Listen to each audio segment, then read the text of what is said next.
Howdy doody y'all, and welcome back to my journey across the United States, where we're visiting each state and talking about your folklore. Now, I don't really like to play favorites, but when I think old world folklore, I think New Hampshire, well, at least after Europe.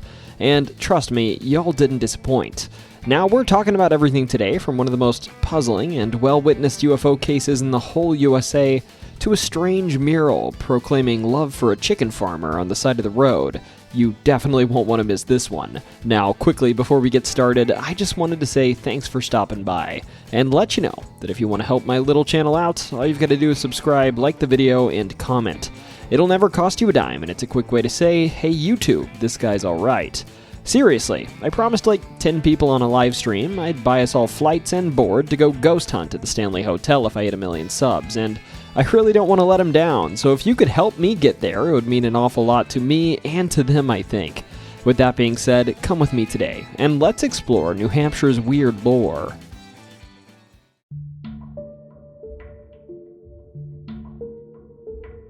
It was September 3rd of 1965 at about 2:24 a.m., and Norman Muscarello was hitchhiking to Exeter around Route 150. He was a high school graduate the prior year, and in just 3 weeks he'd be joining the U.S. Navy. He was actually visiting his girlfriend at her parents' home in Amesbury, Massachusetts, about 10 miles southeast of Exeter, and while he'd recently had a car, he'd just sold it given he'd be joining the armed forces, and so for a while he was hitchhiking back and forth. Now, given it was about 2 a.m. when he was walking home from his girlfriend's house, I can only imagine they'd been up late doing a heck of a big jigsaw puzzle, or maybe they were watching a documentary on the history of mixing concrete.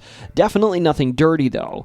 Regardless, because he'd been out so late and there were no cars, this meant he'd be doing a 2 to 3 hour walk along the road rather than hitchhiking home. Of course, he'd reach Kensington, New Hampshire, just a few miles from Exeter, and it was then that he'd notice 5 bright red flashing lights in the distance, which he initially and logically thought were police cars or fire engines. But as he got closer, he realized, holy moly, these lights are floating, and actually illuminating a nearby field, and 2 houses and a red light. To give you a more in-depth description of these lights, they were, I quote, always moving at the same 60-degree angle, and only one light would be on at a time. They'd pulsate. 1, 2, 3, 4, 5, 4, 3, 2, 1. They were so bright I couldn't distinguish a form to the object. I watched these lights for about 15 minutes, and they finally disappeared behind some trees and seemed to go into a field. Again, that was the description by Norman Muscarello.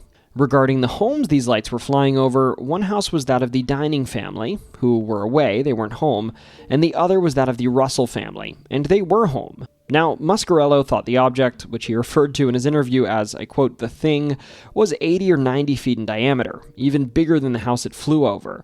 The object, according to him, made no sound. Then it moved towards Muscarello, who remembered his tornado drill protocol and dove into a nearby ditch. Somehow, this evasion technique worked, according to him, and then the lights moved towards the Dining farmhouse. Muscarello then ran to the Russell home, the occupied one, and pounded at the door asking for help. This family, by the way, later admitted to hearing Norman Muscarello, but they were too scared to open it. My impression is actually that they weren't scared of whatever was in the sky, but they were rather scared of the fact that someone was slamming on their door at 2 a.m., which is actually totally understandable. The object would then disappear over the nearby trees. Muscarello was then able to hail a nearby passing car, which took him to the police station where he'd tell his story to one Reginald Toland, who worked the night desk. Toland, to his credit, believed the young man saw something and then contacted another police officer, Eugene Bertrand Jr., who had actually earlier this evening checked on a young woman parked on the side of New Hampshire Route 108, who said, I quote, she saw a huge object with red flashing lights that followed her car to Exeter and hovered over her car before flying away at around 12:30 a.m. Hearing the story, Bertrand's interest was piqued, and he decided to drive to the Dining farmhouse with Muscarello to see if he could see what Norman had. At this point, not much time had passed, by the way. It was just before 3 a.m., so only about 35 minutes or so after Muscarello first saw the lights. Of course, at first it was boring as all sin when they got there, but then they'd go full horror movie stupid mode, and they'd walk into a nearby field away from their car, and towards the woods where Muscarello saw the craft. Then horses suddenly became frightened, and dogs started to bark, and like a dog that caught the wheel of a car, the duo would look up and see an object rise above them and the tree line. It was, of course, the UFO. Bertrand described it as this huge dark object as big as a barn over there with red flashing lights on it, and that, I quote, he couldn't make out any form to it, similar to how Muscarello described it before. Bertrand, of course, then dropped to one knee and pointed his revolver at it, but I guess realizing shooting at extraterrestrial visitors was probably not the brightest move, he reholstered his gun, and he and Muscarello ran to the police car, radioing for backup. The object then hovered, according to them, rocking back and forth while pulsating lights flashed from left to right, and then right to left, every 2 seconds or so. Meanwhile, the farm animals panicked. Another police officer, David Hunt, then arrived shortly after this and also observed, I quote, the UFO. Then, while this was going on, a B-47 bomber flew by and overhead, presumably chasing or maybe observing this craft, and the individuals here noted there was a distinct difference between these crafts. According to Officer Hunt, he said there was no comparison. And ultimately the craft, whatever it was, would head east over the ocean and disappear after this. Now, after this, there was no longer just one, but 3 police reports filed, and Bertrand drove Muscarello home and told his mom all about the incident. There were other sightings too, over 60 others actually in the week that would follow. For instance, there was Ron Smith, a senior at Exeter High School, who saw something similar, that he described as, I quote, an object with a red light on top and bottom, which was white and glowed and spinning. There was also Miss Ralph Lindsay, who reported to the news that she saw a, I quote, big orange ball almost as big as the harvest moon outside of her window while she called the police, and there were many, many others. And that's sort of the story of the encounters, at least. But what I find equally interesting in this case are the various opinions and admittedly lackluster explanations as for what this notable trio saw. In terms of any attempted explanation by the Air Force, this end of the saga started when the Exeter police chief read the police reports of the 3 main witnesses and reached out to the nearby Pease Air Force Base, who sent Major David Griffin and Lieutenant Alan Brandt to interview the men. Ultimately, the Air Force and Project Blue Book supervisor this case was referred to generally thought this trio seemed, I quote, stable and reliable, though they noted that there were 5 B-47 bombers flying in the area that night as part of the military's Operation Big Blast, a large-scale military readiness exercise conducted to test the readiness and effectiveness of its bombers. That said, before Project Blue Book even sent their evaluations to the Pentagon, one that was actually sort of pro-UFO, the Pentagon weirdly interjected and insisted the men had seen nothing more than stars and planets twinkling, combined with a temperature inversion in the atmosphere. And that's pretty much a direct quote. Blue Book, of course, disagreed, stating that while there was an ongoing Air Force training mission that could account for a UFO, and whose operatives would have likely seen a UFO, since these 3 saw and identified a B-47 in the midst of this, they weren't so sure about them seeing a human aircraft. On this topic, too, enters J. Allen Hynek, someone we've talked about a lot, who started working with Project Blue Book as an astronomer and debunker, but sort of became lost in the sauce and convinced that aliens were real by the end of the project. Hynek would actually, in 1977, come forward and say that this case he thought was an example of, I quote, a close encounter of the first kind, which, by the way, this terminology was actually created by Hynek, and he thought the Pentagon saying that what was observed was simply twinkling stars was proof that something more fantastical was going on. There are also a few notes you can find dotted around that make this case even more interesting. For instance, if you dig deeper, you'll find that Blue Book's chief admitted that the Operation Big Blast operations actually stopped at 2 a.m., meaning when Muscarello, Bertrand, and Hunt saw a UFO, there were no Air Force planes in the sky anymore. That said, there's also an interesting, and I dare say compelling debunk out there that possibly offers a very reasonable explanation for what the trio saw. And hear me out here, I think this is interesting, but I actually don't find it entirely compelling, because I'm inclined to believe the Air Force when they say that there were no planes in the sky at 2 a.m. They keep pretty good track of that. Anyways, hear me out. So I know that I just said that according to the record, there were no planes in the sky, and color me skeptical because of that fact. But if you look at the list of planes that were at Pease Air Force Base back when this occurred, you'd see a craft called a KC-97 refueling tanker on that list. A craft whose fuselage had a row of 5 red sequencing lights that would reflect onto their refueling boom, which when lowered would be inclined at 60 degrees. The exact angle that Norman said the thing was at, and it iterated its lights from 1 to 2 to 3 to 4 to 5, and then back down from 5 to 1, just like Muscarello had seen, and it was known to be operating during Operation Big Blast. If not for the fact that Big Blast was reportedly over at the time of these lights, I'd absolutely be settled on this being the solution. That said, I think it's worth considering, given this description matches so well with the recorded description by Muscarello, Bertrand, and Hunt. It's possible that this could be a smoking gun, and that they saw the refueling boom of a KC-97, which, at least at the time, I'm sure wasn't something widely seen. Anyways, what do you think about this? Do you think they just saw a KC-97, or do you think that if this was an option, Project Blue Book or the Pentagon would have put it forward? Personally, having worked with a lot of humans in my life, I know we're pretty goofy sometimes, and I sort of like that the real explanation was something civilians figured out that sort of whizzed past the nose of the so-called intelligence agencies. But hey, I'd like to hear what you have to say about this.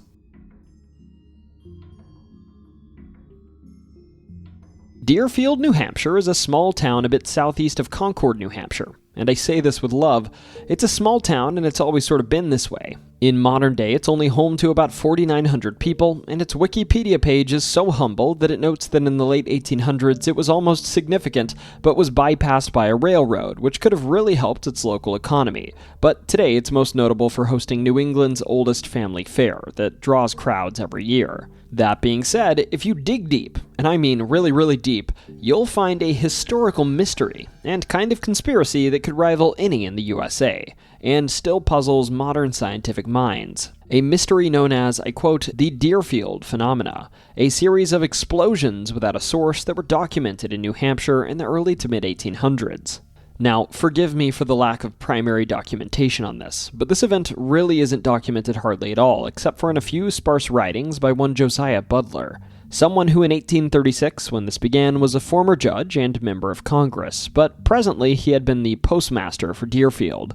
To be clear, this is important, these accounts weren't collected and written by a liar, but rather a respectable man of his period who likely took great pride in his self-image. And these sparse accounts say the following. Essentially, during all hours of day and night, covering areas ranging from Manchester to Deerfield to Nottingham Centre, loud noises that were, I quote, as loud as a heavy cannon fired near a house with no reverberation and little roll. And while my immediate inclination would be to think someone was blasting and it wasn't observed, there's puzzling documentation that states, I quote, last fall some of the inhabitants were riding in a wagon when an explosion was heard, and they saw the stone wall, which was apparently quite compact, fall over on one side of the way, and a second after upon the other.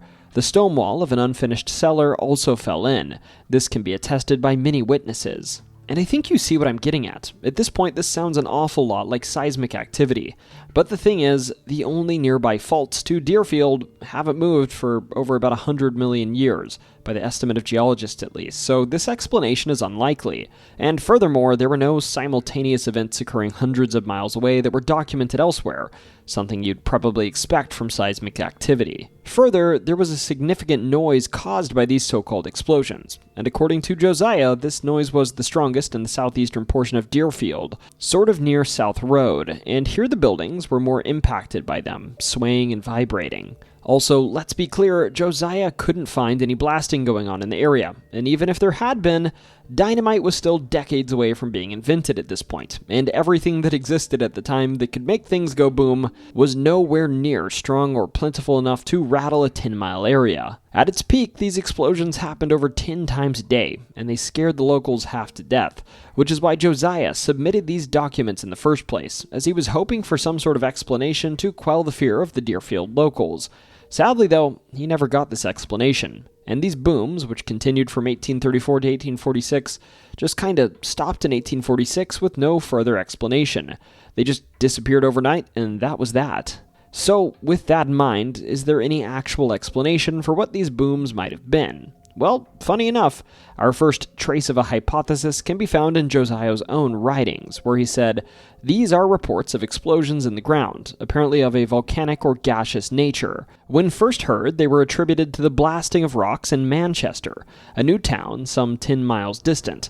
But from the frequency of the reports at all hours in the night as well as the day, from the consideration that they were so loud and were heard in all seasons, winter as well as summer, it was soon concluded that they had some other origin. origin. And as for that volcanic explanation, I think he might actually be onto something. See, and credit to the New England Legends podcast on this one, New England Legends reached out to one Wally Botner a few years ago, an emeritus professor of geology at the University of New Hampshire, and someone who knows the Deerfield region's geology very well as he studied the area during his career. Wally put forward that because there is an old volcanic center in the region called the Mount Pawtuckaway Complex, a 120 million year old relic volcanic center that is inactive but is about a mile from Deerfield, that this volcanic complex offers an opportunity for geological stress to become concentrated around this area due to past volcanic activity, allowing something that, on a small scale, is essentially just an earthquake, but it wouldn't reverberate as far or energetically as a real earthquake along a fault line.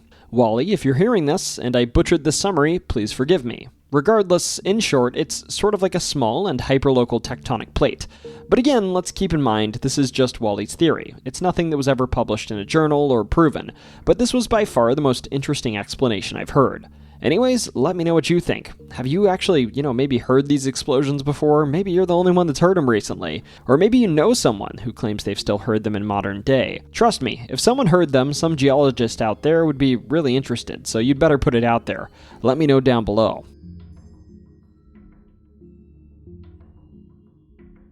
When you think of romance, what do you think? Casablanca? Paris, maybe Venice, Italy? Well, from now on, after doing the research for this video, I'm gonna think of Newbury, New Hampshire, because here lies one of the strangest expressions of desire I've seen in my whole life. This story is pretty simple, but it is folklore at its finest, and it tells a saga that occurred back in the 1970s. See, back in the day in Newbury, there was a high school student named Gretchen Rule, a woman who today goes by Gretchen Hamill, and she actually lived right here on this farm, the one I'm showing you on screen that sits along Route 103, I'm pretty sure this one. A farm that raised chickens, sheep, and geese, and while I don't know what Gretchen looks like, I'd guess Gretchen was mighty pretty, because one day she'd wake up and look out front of her house to see that a small rock outcropping in the hill across from her home had painted on it, clear as day, "Chicken Farmer, I love you."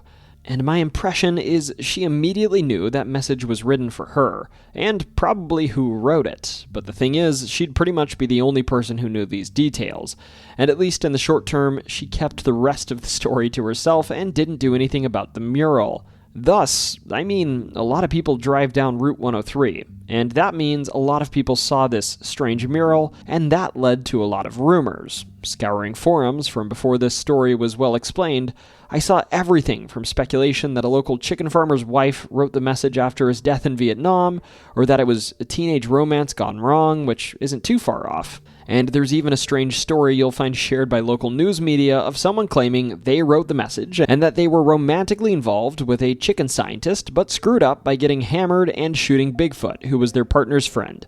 Yeah, that one was a real doozy if you want to look up Chicken Farmer I Still Love You Bigfoot. It's a crazy story.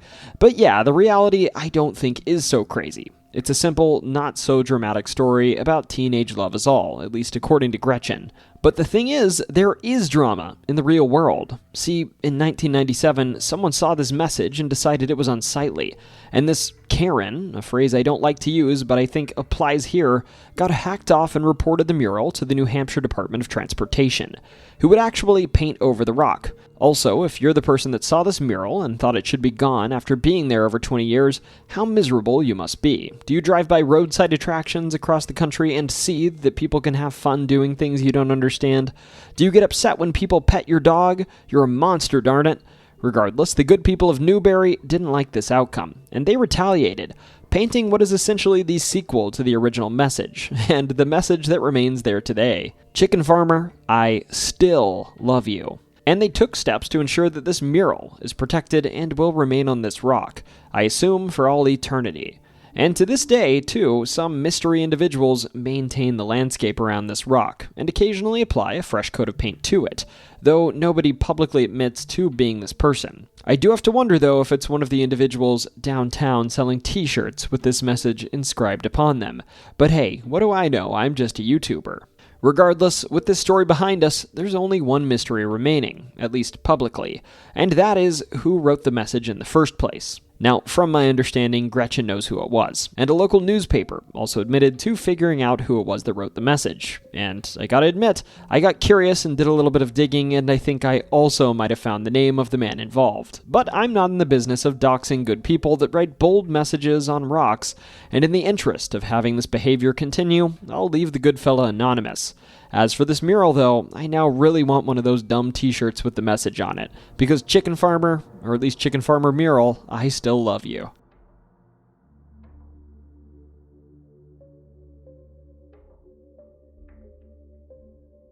In Lindenborough, New Hampshire, there's a natural feature with a rich history of folklore attached to it, a place named Purgatory Falls. Now, from this name, you can probably already infer that something supposedly biblical once went on here. You know, purgatory and all. But if you visited, at first glance at least, you'd probably be confused what that was, as the most notable feature of this area is the beautiful waterfall that this place is named for. That said, if you stuck around, particularly on a hot summer day, you might notice this place is a little bit strange. To start, the temperature at these falls is said to be strangely far lower than that of the surrounding regions, a feature that could very well be explained by the evaporation of water at the falls, but hey, this is T's story time, let's not be reasonable. Legends say that instead, this cooler air is the result of the devil making sure to seal this place off very, very well from any hellish depths that lie beneath our feet.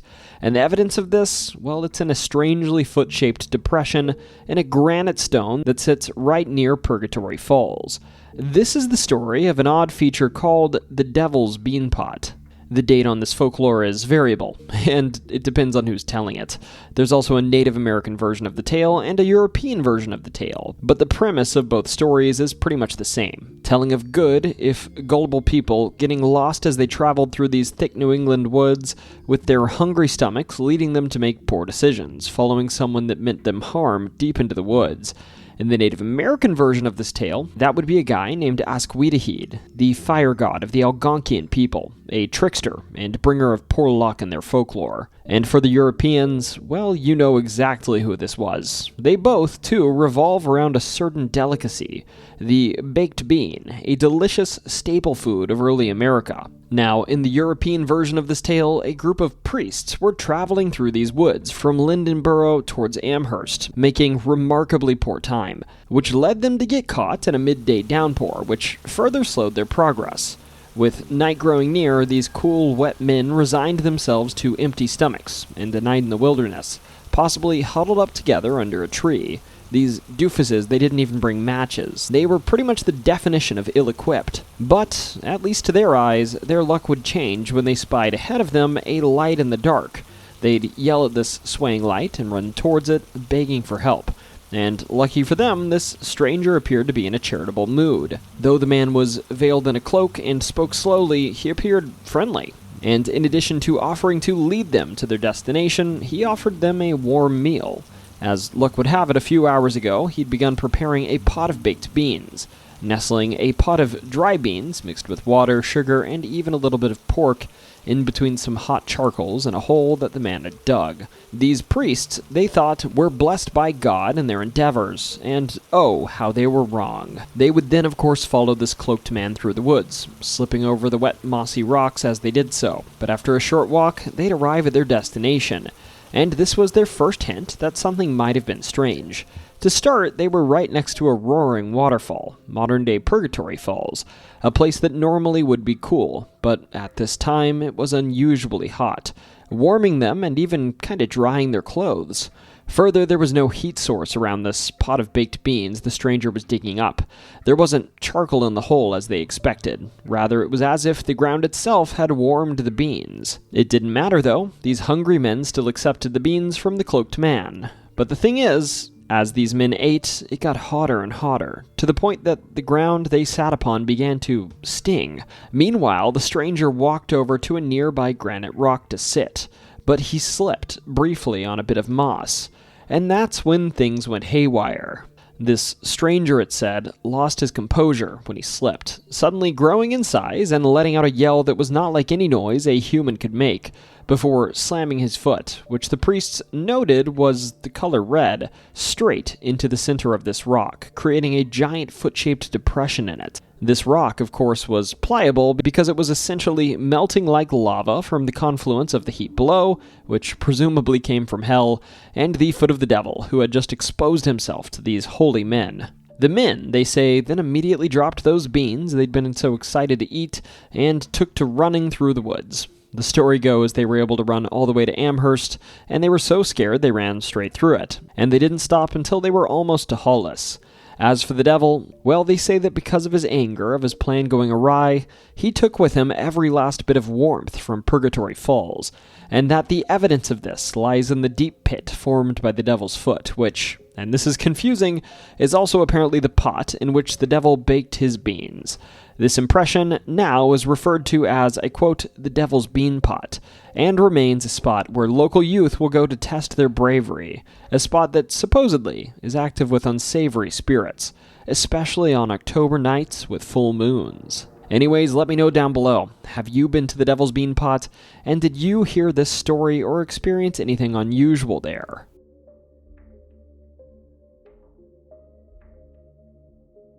The Pine Tree Riot of New Hampshire is a story that, when I read it, I couldn't believe I hadn't learned in school. And it's a tale that shows you how the seeds of rebellion against the crown had not just been planted in America, but were actively growing, and that Americans began to not just quietly discuss independence, but actually act like they were independent. Now, as far for the context of the aptly named Pine Tree Riot, as you might expect, it was focused on pine trees. The British Empire, you see, was as dominant as it was in large part because it had one of the most powerful navies in the world at the time, and the crown knew that. And, well, if you've been to New Hampshire, you'll know that large, thick pine trees aren't just a novelty, they're pretty much the norm once you get out of town. And the English crown saw it fit to preserve these pine trees to make masts and booms for their ships. Thus, to preserve these valuable assets for the Royal Navy, the New Hampshire General Court passed an act on May 10th of 1708 that made all trees in New Hampshire that were greater in diameter than 24 inches the property of the British Crown, updating this diameter to 12 inches in 1722. And anyone who violated this law, of course, would be fined heavily. Now, to be clear, the Pine Tree Riot, which occurred nearly 64 years after these laws were first passed, wasn't the first time people complained about this perceived overreach by the Crown. Another similar riot, for instance, was named the Mast Tree Riot that occurred in 1734, and followed when a British surveyor visited Fremont, New Hampshire to check lumber and ensure that the locals weren't harvesting trees owned by the Crown. This surveyor didn't get a warm welcome, and rather was met by citizens dressed as Native Americans, which I don't really want to imagine, and they ran the man out of town. Also, there's a pattern here I want you to take note of, that folks really didn't care about this law at first, because it wasn't being enforced. But once it was enforced, oh man, people got upset. And in this light came John Wentworth, who was appointed governor of the New Hampshire colony in 1766, and who had a hankering for enforcing this pine tree law. Now, before we get into this riot itself, let's note something. Enforcement didn't just come out of nowhere. While a real historian that isn't a YouTuber like me could probably give you a better idea of why enforcement started at this time, my speculation is that the Crown, and thus John Wentworth, decided this law should be enforced following their recent success in the War of Jenkins' Ear from 1739 to 1748, and the 7 Years' War from 1756 to 1763. The British Navy was a key factor in the outcome of these wars, and I have to imagine folks noticed that and thought to themselves, well, if we want to stay on top, we'd better make sure we have a whole lot of wood for these ships. Thus, under the command of John Wentworth, surveys would begin of local sawmills to search for pines that were large enough to meet the criteria of being crown property. To put it nicely, all hell was about to break loose. As for the event we're going to talk about in this video, it would be with one John Sherman, the deputy surveyor of New Hampshire, being ordered to inspect sawmills across the state of New Hampshire, including in Goffstown and Weir, and to check if they had been marked as property of the Crown, something the Crown surveyors did with broad arrow markings. In Goffstown and Weir, 6 mills were found to be, I quote, offenders, something we can see evidence of in a February 7, 1772 article of the New Hampshire Gazette. And to make matters worse, the mill owners hired a lawyer to defend them, but then the governor offered this lawyer a job as a surveyor, which he accepted and then basically went back to his clients telling them to just pay their fines and move on. In short, things weren't looking good for them monetarily. As for the mill owners in Goffstown, well, they played nicely and they paid their fines. But the mill owners in Weir, well, they had other plans, and they declined. Thus, a couple of months later, in early April of 1772, County Sheriff Benjamin Whitting and his deputy John Quigley went to South Weir to arrest the leader of the mill owners, a man named Ebenezer Mudgett.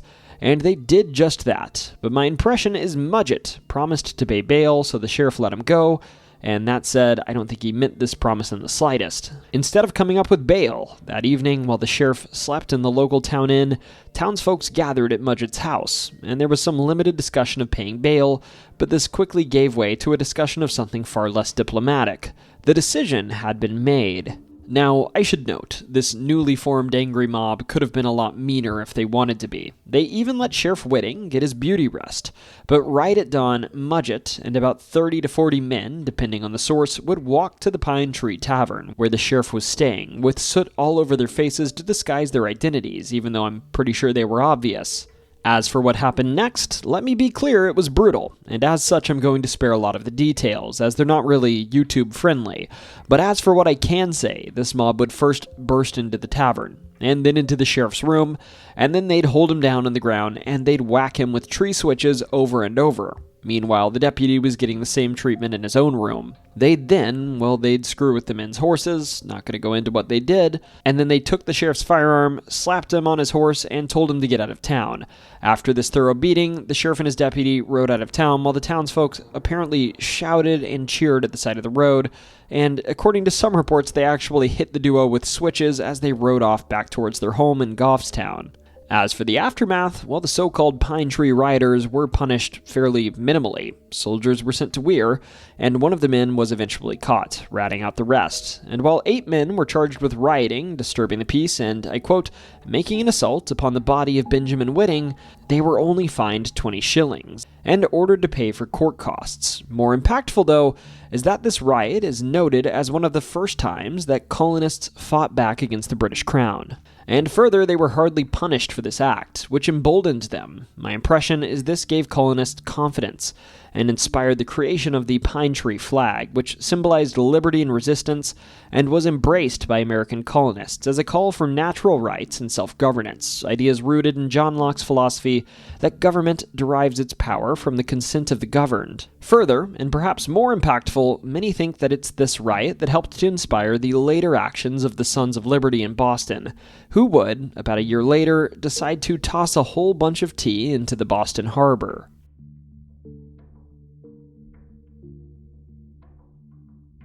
Sometimes, when I'm choosing stories for this channel, it almost feels like they choose me, and this is one of those stories. See, when I lived in Boston, hiking in New Hampshire was one of my favorite things to do, and my favorite mountain in the whole state wasn't the Whites, even though I love the Whites. It was Mount Chocorua. But the thing is, back then I'd somehow been to Conway and hiked this darn mountain a handful of times and never actually heard about the supposed curse and origin of the name Chocorua. This story, if you buy the legends, goes back to the 1700s, and it involves 2 major groups, the natives, led by their supposed chief, Chocorua, and the white English colonists that recently settled in the region near Tamworth, New Hampshire. Chocorua and his people, it said, were already sort of outliers in the sense that while most of the native people left the region, moving to modern-day Canada to avoid conflict with the white colonists after the 1725 Battle of Lovewell's Pond in Fryeburg, Maine, Chocorua and his people stayed behind, and they were even friendly with the colonists. And of all the colonists, they were the closest with a family named the Campbells, whose patriarch was named Cornelius. Now, his fellow natives, particularly those who migrated north, of course, warned him about this kinship, but he scoffed at it.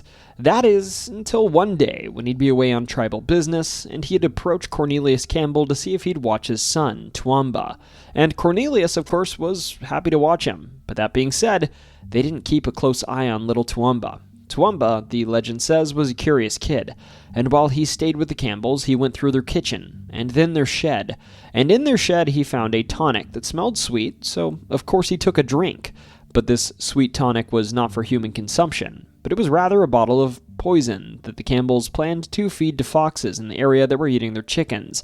Toowoomba, of course, would not survive this ordeal, and when Chocorua arrived to reclaim his son and learned what happened, he at first felt grief, and then anger, and then under his breath, as he walked away from the profusely apologizing Cornelius Campbell, he promised that he would get revenge.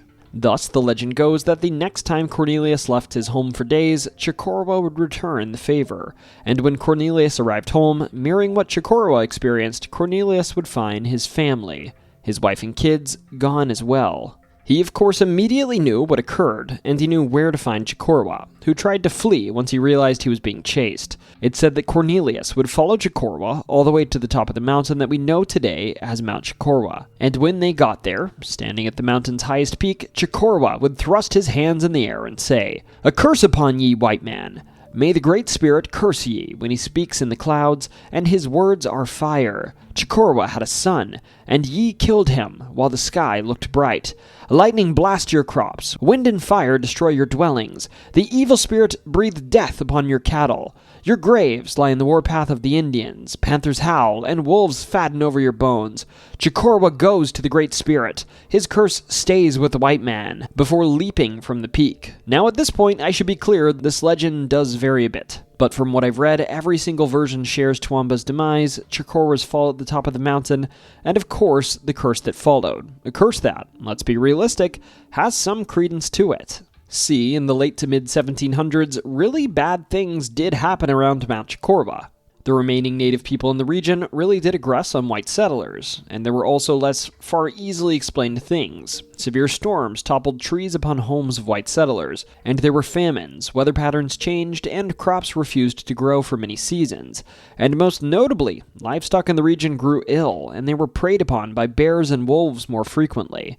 The community of Burden, New Hampshire, who was facing these issues, even changed their name to Albany, hoping to sort of wash away the curse. That's at least what the legend says. But this, of course, didn't change a thing, and some say that to this day the curse remains. But, and here's where the big ol' reality check swoops in to save us, there's a bit of a complication with this story. You see, Chocorua, he wasn't even real. Yes, most stories you read say he was, but historian Mary Ellen Lepionka has done a ton of convincing research on the contrary. To start, there's no credible historical or indigenous evidence to support the existence of anybody named Chocorua, especially one that was a chief or a prophet in the 1700s. Rather, it seems the origin of this name is from 19th century fiction works by Lydia Maria Child, rather than verified history. Further, if you actually break down the word Chocorua, it seems this name is a geographic or spiritual reference, given it translates directly to rocky home of the water serpent in Algonquian. It also bears noting that in indigenous naming, it was typically avoided to name places after deceased people, as in native folklore, speaking the name of the dead could summon their spirit. Therefore, it's thought that Chocorua was probably a pre-contact place name, and later, through the whispers of colonists, it became the name of a folklore figure. And as for those real things that kept happening, you know, bad storms, cattle dying and such, well, some of them were good old random chance. I genuinely can't explain why there were more storms than usual, and we genuinely don't have weather records to actually prove this was the case either way. But as for the cattle, well, that was real. Cattle in the area did actually have higher than usual mortality rates, but modern inquiry demonstrated that rather than being due to a curse, it seemed that this mortality was due to a high concentration of calcium chloride in the local water supply, something that admittedly is hardly even dangerous and is easily rectifiable with a supplement. So anyways, as is often the case, this is a fun legend that was probably created over time to describe why this iconic mountain, Chocorua, has the name it does, but in reality this name probably existed a long time before colonists, and I don't exactly buy that this area is cursed.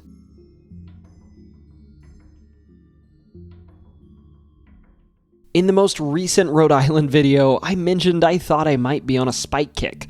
I mean, in Rhode Island, there's a spite tower, and then in Massachusetts before that, there was a spite wall, but here in New Hampshire, there's a spite wall too that makes the Massachusetts one look like the poverty package.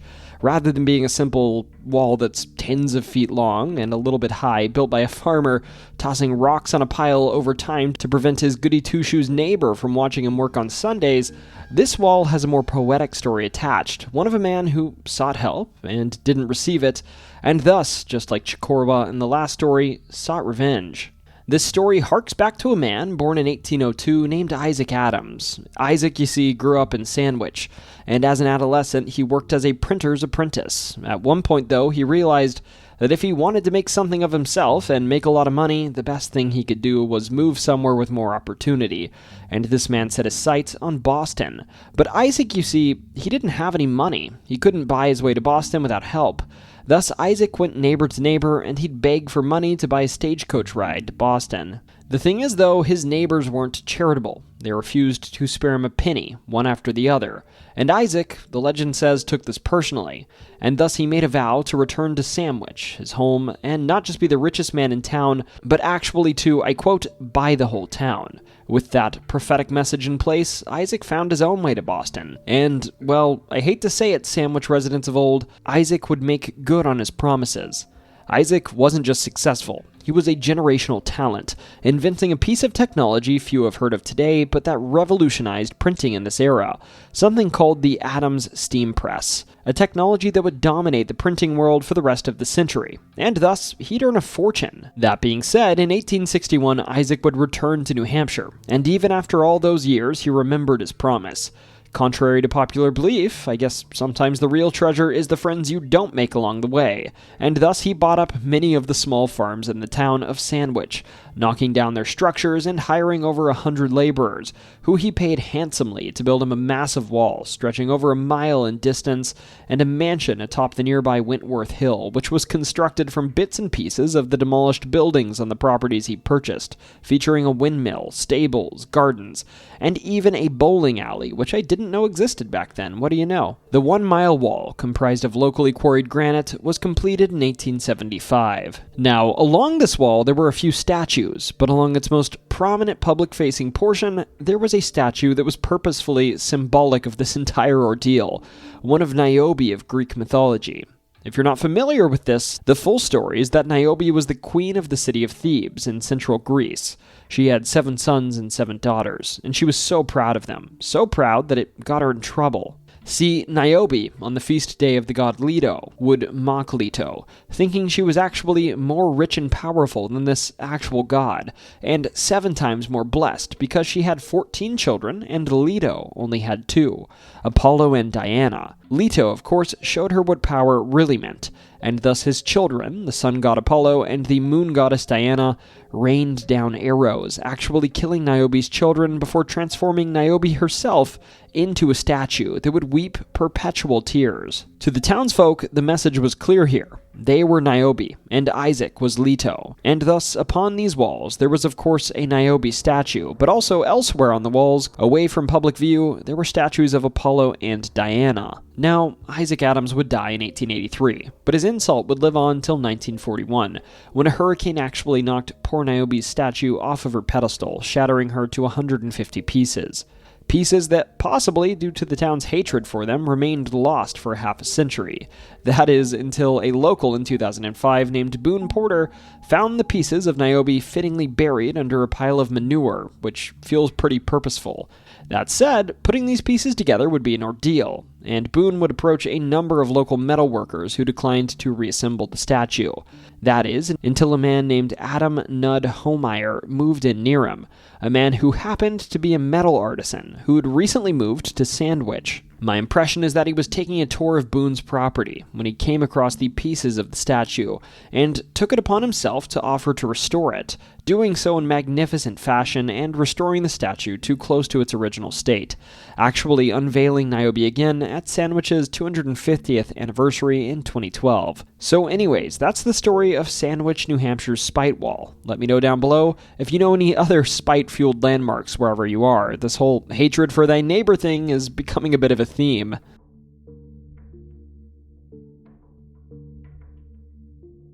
Lake Winnipesaukee has 253 islands. The smallest is about 10 feet wide, but the thing is, what most would see as a simple stone outcropping above the lake's water is actually really interesting. See, back in the day, according to the Lake Winnipesaukee Historical Society, one of the early settlers in the region had several daughters, but one of them stood out as the loveliest, and her name was Rebecca. Now, I mean, you know how dads often are with their daughters in folklore. They spoil them rotten. But Rebecca, despite this, was unlike her siblings. She was a model child, she was responsible, and she actually took up the hobby of gardening, which she would use to beautify her father's home during the summer months. And she was very proud of this garden. That said, this family, they were farmers with a lot of cattle, and one day these cattle got out of their pen, trampling and eating Rebecca's hard-grown garden. And this, of course, saddened her, but her father knew how to make her feel better. He'd offer her an island on the lake, which, again, there were hundreds to choose from. Sadly, though, Rebecca's sisters heard this offer too, and then demanded, being spoiled children, that they also are given an island. Now, Rebecca's father gave in to this demand, but given Rebecca's circumstance, he said he'd give her the first choice of islands. Now, Rebecca knew her sisters well. She knew that if she chose a nice island, they'd be jealous, upset, and possibly even violent towards her, and so instead of taking what she preferred, she chose the smallest island on the entire lake. This 10-foot wide island we now call Becky's Island, which is named after her. The other daughters, of course, chose large islands on the lake. And at first glance, this story makes you feel kind of bad for Rebecca. But the thing is, stories of this act traveled. Rebecca's father knew why she'd chosen the smaller island, and he made that known far and wide when he told people of this episode. Eventually, the story met the ears of a wealthy and handsome young farmer, who approached the family looking for this unselfish young woman, and eventually would take her hand in marriage. Thus, Becky's Island is sort of, in a small sense, a story that represents the unselfish choices we make that enrich the lives of others, and by proxy, our own lives. And in tribute to this, every year a small model house is placed on Becky's Island, to make it clear that even if this really looks like a small stone outcropping, it's owned by Becky. During the summer, to this day because of this, you'll still find a small little home adorning this mainland.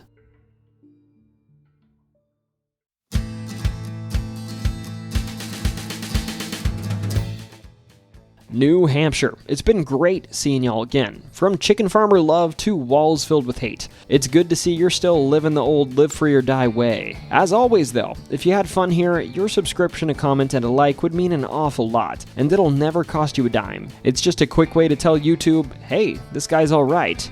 And as for what's next, well, this is the last non-creature or ghost video we'll be doing for a while, because the next video will be on New Hampshire's cryptids, and after that, we're settling in for a month of spooky folklore across the United States, kicking it off with Tennessee's ghost stories, and moving on to Vermont, and covering plenty of spooky stories along the way.